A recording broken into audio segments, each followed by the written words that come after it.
संक्षिप्त रूप में वो पूरा बता देंगे कि क्या क्या उसका कार्यक्रम कैसा है। सबसे पहली बात तो यही संक्षिप्त कहने की जरूरत नहीं है। हमारा जो अभ्यास रहा ना काम का जुडिशियल ऑफिसर, हम 2-2 घंटे बहस सुनते थे, झगड़े सुनते थे और बाद में 2 मिनट में फैसला ले रहे थे। वो हमारा निचोड़ रहा था, कभी ना ज़्यादा बोला, सुना बहुत है सर, इतनी ही सुना है। अच्छा, सबसे पहले तो मैं हमारे जो ग्रोवर साहब हैं मधुकर दिल्ली जी, उनको मैं साधुवाद देता हूँ। बड़ा सुंदर प्रोग्राम किया इन्होंने।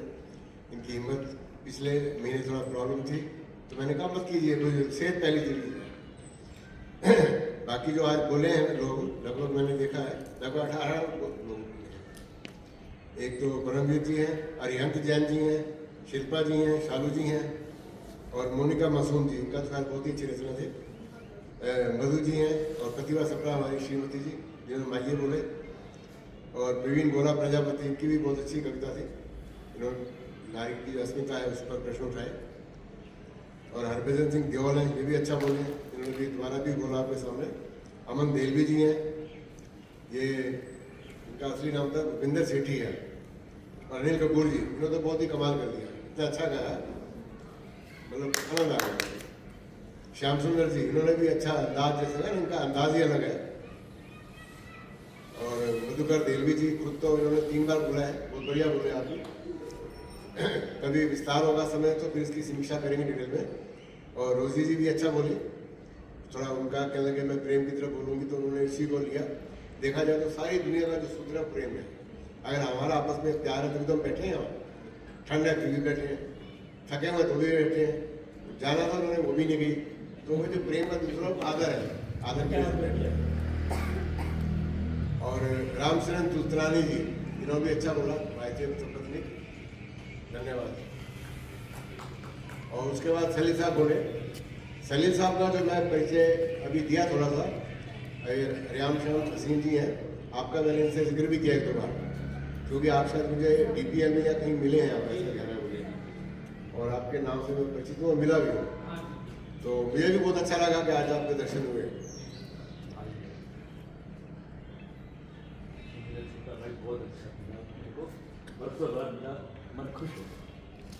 और जब इनसे परिचय हुआ हमारा अभी 3-4 महीने पहले शक्तिनगर में, तो फिर रिश्ता हमारा निकला 55 साल पुराना। तो बड़ा कहते हैं आपके पिता का नाम ये था, वो था, मगर सब जानते हैं। तो बड़ा अच्छा लगता है।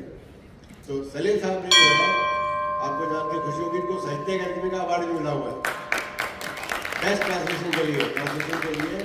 और इनकी जो किताबें हैं खूब कई जगह जाती हैं। मैं एक दिन खान मार्केट में घूमते हुए गया, भारी ब्रदर्स की दुकान थी, वहाँ देखा इनकी हम 10 किताबें उसमें शेल्फ में लगी हुई थी।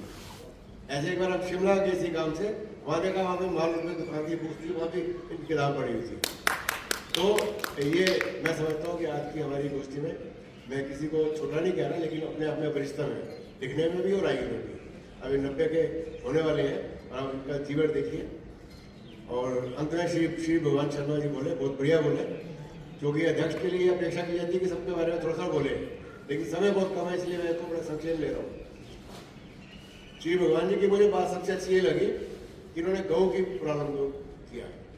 आप देखिए, स्वामी दयानंद ने किताब लिखी थी गौ करुणा निधि, आज से 70 से गौ करुणा निधि। निधि होता है ट्रेजरार, मतलब पैसा जो वो जिसको धन बोलते हैं, या आप कह सकते हो हमारी संपत्ति। इतने उसके अंदर गुण बताएं कि कमाल है। आप मौका लगे कभी पीछे किसी किताब है, पढ़िए आप उसको। और जहाँ तक लाभ बताए इन्होंने, पंचगव्य गौ के मशहूर है, उसका मूत्र है, उसका जो भी सारी चीज़ है, उसका आप फायदा उठा सकते हैं। स्वामी रामदेव ने भी थोड़ा कोशिश की है, और जिन्होंने आयुष्मान का नाम लिया। और अपने जो हमारे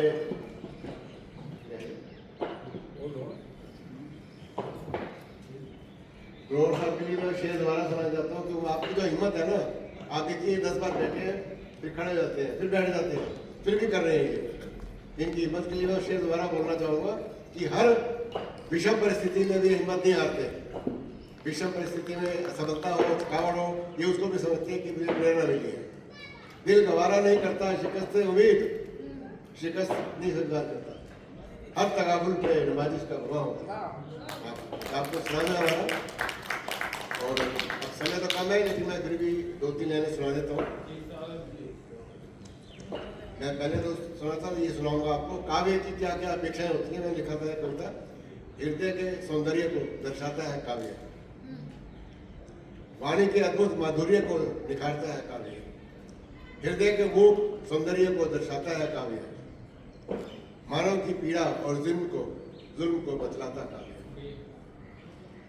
सबके उदास मन को ये बस हर्षाता काव्य। मैं रिपीट नहीं कर रहा समय की वजह से।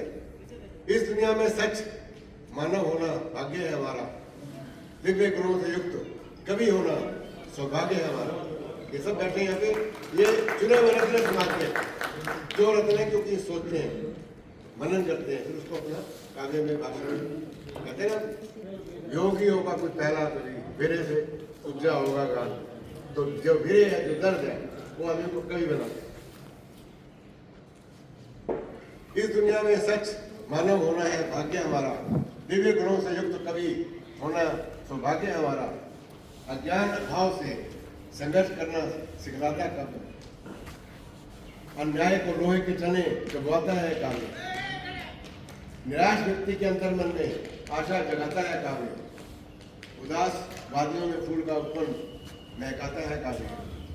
अंतिम पंक्ति है, इसमें एकदम निचोड़ दे दिया। आदर्श की महत्ता जीवन में है रेखांकित करता काव्य, दिव्य जीवन से स्वयं इंसान बन जाता महाकाव्य। अभी मैं इसमें 2-3 पंक्तियां और सुनाऊंगा, क्योंकि रामश्याम जी बैठे हुए हैं, तो उनके लिए मैं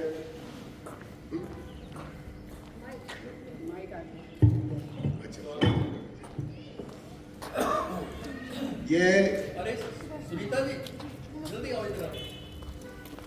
गिर गई थी सर। क्या हुआ यार, फुल को 5 बजे की बेटा लिखने की, क्योंकि कल मैंने बोल रखी है। ये मेरे बाल संग्रह भी आया पिछले दिनों, तो ये गजल हुआ कविता है ये एक भाई साहब आइए, स्वागत है आपका। ये कोरोना के संदर्भ में लिखी थी, लेकिन मैंने इसको थोड़ा गजल की शेप में का प्रयास किया देने का। इसका हेडिंग है, सबका हिसाब होता है उसके पास यारो। यही तो जिंदगी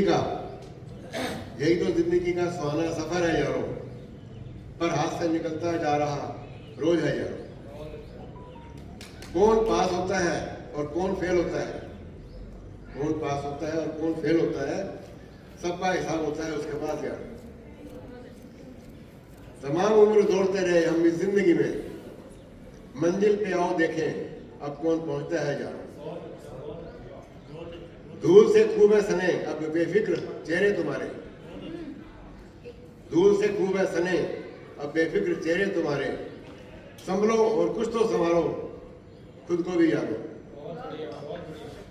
आखिरी पंक्ति है, ये थोड़ी संवेदना की है। दर्द में पिघलती जा रही ये उम्र मोम सी, दर्द में पिघलती जा रही ये उम्र मोम सी, पत्थर सा जिगर और दिल तो बना लो यारो। कितने हो गए दोस्त, अब कोरोना का देखिए, कितने ही दोस्त इस कोरोना काल में बिछुड़ गए। कई लोग चले गए, आपके भी गए, हमारे भी गए। हमारी पत्रिका संपादक थे, उनकी डेथ हो गई कोरोना में। मित्र संगम पत्रिका 52 साल से निकलती रही, वो ऑल इंडिया रेडियो में काम करते थे। प्रेस प्रिंटर है, उसकी डेथ हो गई। ऐसे कई लोग हैं, गिनती करें। ये लाइन को समर्पित है। कितने ही दोस्त इस कोरोना काल में बिछुड़ गए, अब तो राम का भी नाम ले लो मेरे यारों। धन्यवाद, बहुत बहुत धन्यवाद आपका। बहुत बहुत धन्यवाद।